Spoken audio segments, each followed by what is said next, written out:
할렐루야. 성부와 성자와 성령 삼위 하나님의 성호를 우리가 찬양합니다. 오늘은 지난 시간에 이어서 요한계시록 6장을 강해해 보도록 합니다. 요한계시록 6장에서 18장까지는 계시록의 중심 부분입니다. 그 핵심 주제는 대환난입니다. 다니엘서 9장 27절에 보면 대환난은 적그리스도가 이스라엘과 7년 죄악을 맺으면서부터 시작이 됩니다. 그 7년은 전 3년 반, 후 3년 반으로 나누는데 환난 중간에 적그리스도가 이스라엘 성전을 더럽히고 자기 우상을 성전에 세우고 자기가 하나님인 것처럼 짐승 숭배를 강요합니다. 이후 3년 반 동안 적그리스도는 특별히 이스라엘을 핍박함으로 이 기간을 야곱의 환난이라고 부릅니다. 에레미야서 30장 7절을 참고하시기 바랍니다. 적그리스도가 재림하시는 그 주님과 그 군대에게 사로잡혀 불못의 산채로 던져짐으로 인해서 대환난이 막은 내리게 됩니다. 대환난의 내용 중 6장과 7장은 7인의 재앙들을 묘사하고 8장부터 14장까지는 7 나팔의 재앙을 묘사하고 그리고 15장부터 18장까지는 7 대접의 재앙을 묘사하고 있습니다. 그러나 이 3중의 대환난은 모두 7인에서 비롯되고 있습니다. 7 나팔은 7인에서 전개되고 7 대접은 7째 나팔에서 발전된 것이므로 대환난은 모두 인과 관계된 것입니다. 본 6장은 6째 인까지 떼어지는 것을 내용으로 기록하고 있습니다. 이제 본문 1절입니다. 내가 보매 어린 양이 7인 중에 하나를 떼시는 그때에 내가 들으니 네 생물 중에 하나가 우리소리같이 말하되 오라 하기로. 아멘. 7인 중에 하나라고 했습니다. 어린 양이 7인 중에 하나를 떼었습니다.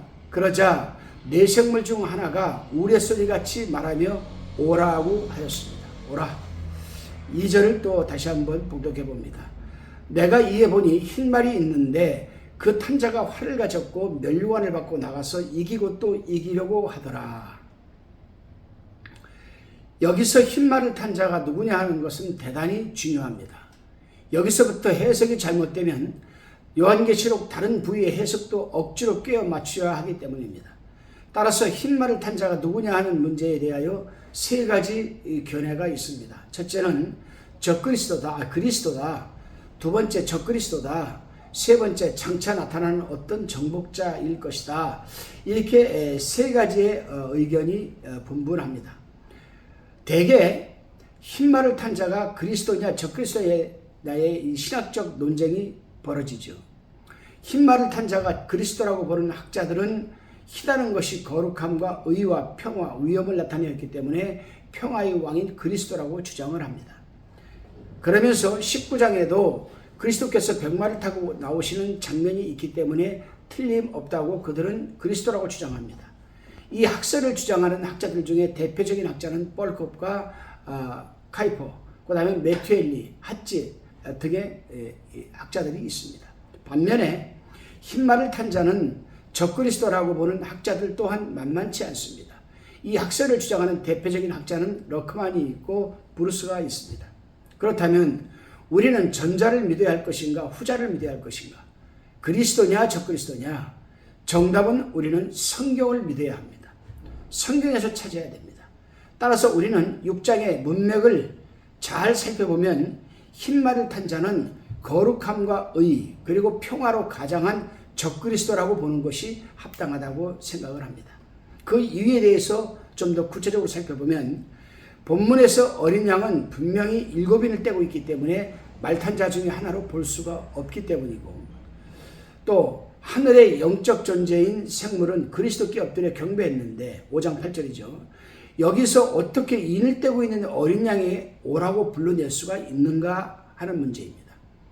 또 세 번째, 흰말이 평화, 성결, 의, 승리를 뜻하기는 하지만 그 뒤에 나오는 세 말이 전쟁, 기근, 사망과 음부를 뜻하므로 그리스도가 될 수 없는 겁니다. 네 번째로는 본장의 흰말을 탄 자와 19장의 백마탄 그리스도의 모습이 비슷하다라고 하는데 성경을 잘 살펴보면 많은 차이점이 있는 것을 알 수가 있습니다.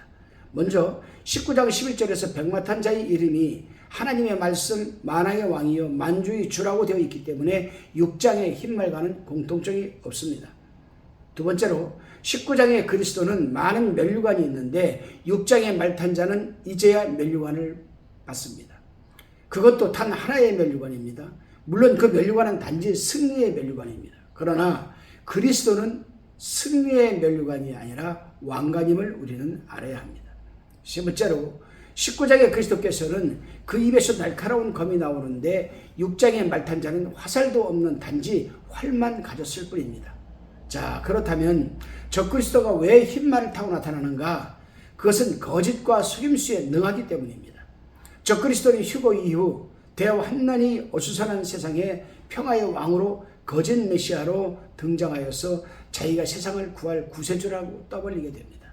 흰말 속에는 사단의 깊은 것, 곧 그리스도의 교활한 음모가 내포 있는 것입니다. 따라서 우리는 분별력을 갖고 흉내내기를 좋아하는 사단을 경계해야 합니다.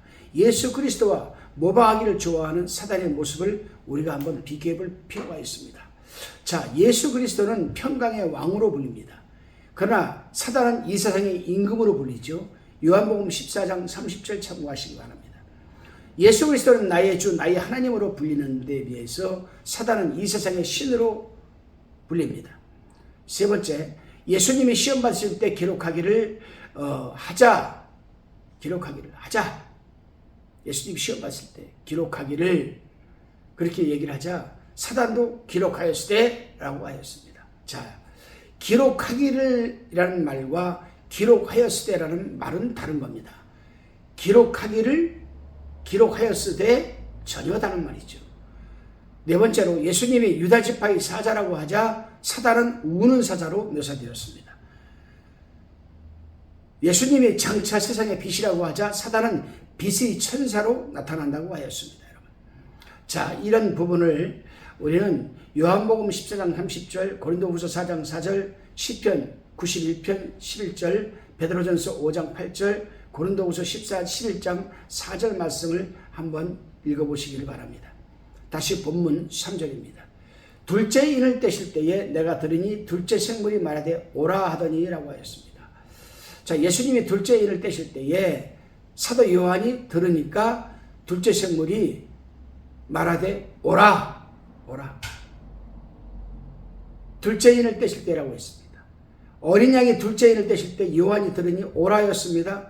네 생물이 각각 한 번씩 등장합니다. 둘째 생물은 송아지. 이 둘째 생물이 두 번째로 기수에게 말을 타고 나오라고 말한 것입니다. 본문 다시 4절을 봅니다. 이에 붉은 다른 말이 또 나오더라. 그 탄자가 허락을 받아 땅에서 화평을 제하여버리며 서로 죽이게 하고 또 큰 칼을 받았더라. 다시 또 이에 붉은 다른 말이 나오더라. 흰 말이 등장한 다음에 붉은 말이 나옵니다. 붉은 말을 탄 자는 허락을 받아서 땅에서 화평을 제하여버리며 서로 죽이게 하자 하고 큰 칼을 받은 겁니다. 허락을 받아라고 했습니다. 전쟁을 하고 죽이는 것도 하나님이 허락 없이는 안 된다는 겁니다. 그래서 전쟁은 여호와께 속한 것이라고 하였지요. 대환난의 피비린내 나는 사육 현장도 결국 하나님이 주권적 섭리에 의해서만 가능한 것입니다. 여러분, 화평을 제하여 버리며 라고 했습니다. 화평을 제한다는 것은 불화, 반목, 혁명, 전쟁이 일어난다는 뜻입니다. 엄청난 규모의 내란과 혁명이 일어난다는 얘기입니다. 땅에서 화평을 제하면 다시는 평화로운 시기를 기대할 수가 없겠죠. 서로 죽이게 하자 하고 라고 합니다. 전쟁과 유월 사태가 일어나는 이유가 따로 없습니다. 하나님이 종말론적 프로그램에 따라 일어나는 일이기 때문에 적군, 아군이 따로 없이 서로 죽이는 일이 벌어지게 된다는 겁니다. 그래요, 여러분. 마태복음 24장 5절로 8절에서 말하는 것이 무엇입니까, 여러분? 적그리스도가 등장한 다음에 처처에서 전쟁이 일어나는데 민족이 민족을, 나라가 나라를 대적하는 일이 있을 것이라고 말합니다. 오늘날 민족 분규나 내란, 혁명 같은 것도 말세 유월 사태에 대한 서막이라고 할 수 있습니다. 그러나 여기까지는 아직도 재난의 시작에 불과한 것이라고 얘기를 합니다. 그러니까 요즘 많은 사람들이 말세 지발의 마지막 시대다. 지금 이제 곧 주님이 재림하신다. 마태복음에 예수님께서 24장에서 말한 대로 첫째 나라가 나라를 전쟁을 하고 기근이 일어나고 등등. 그러나 주님께서 하신 말씀을 드려야 됩니다. 그러나 아직 마지막은 아니라고 했습니다. 이제 서막이죠, 서막. 큰 칼을 받았더라. 여기서 큰 칼을 받았다라고 하는 것은 엄청난 사륙과 유혈 사태가 일어날 것임을 뜻합니다. 대부분의 종말론 학자들은 이 붉은 마리 전쟁에는 3차 대전이 아니겠는가라고 말을 하기도 합니다. 아무튼 흰 말이 나온 다음에 붉은 말이 나오는 것은 세계적 규모의 엄청난 전쟁이 일어날 것임을 지금 계시하고 있는 겁니다.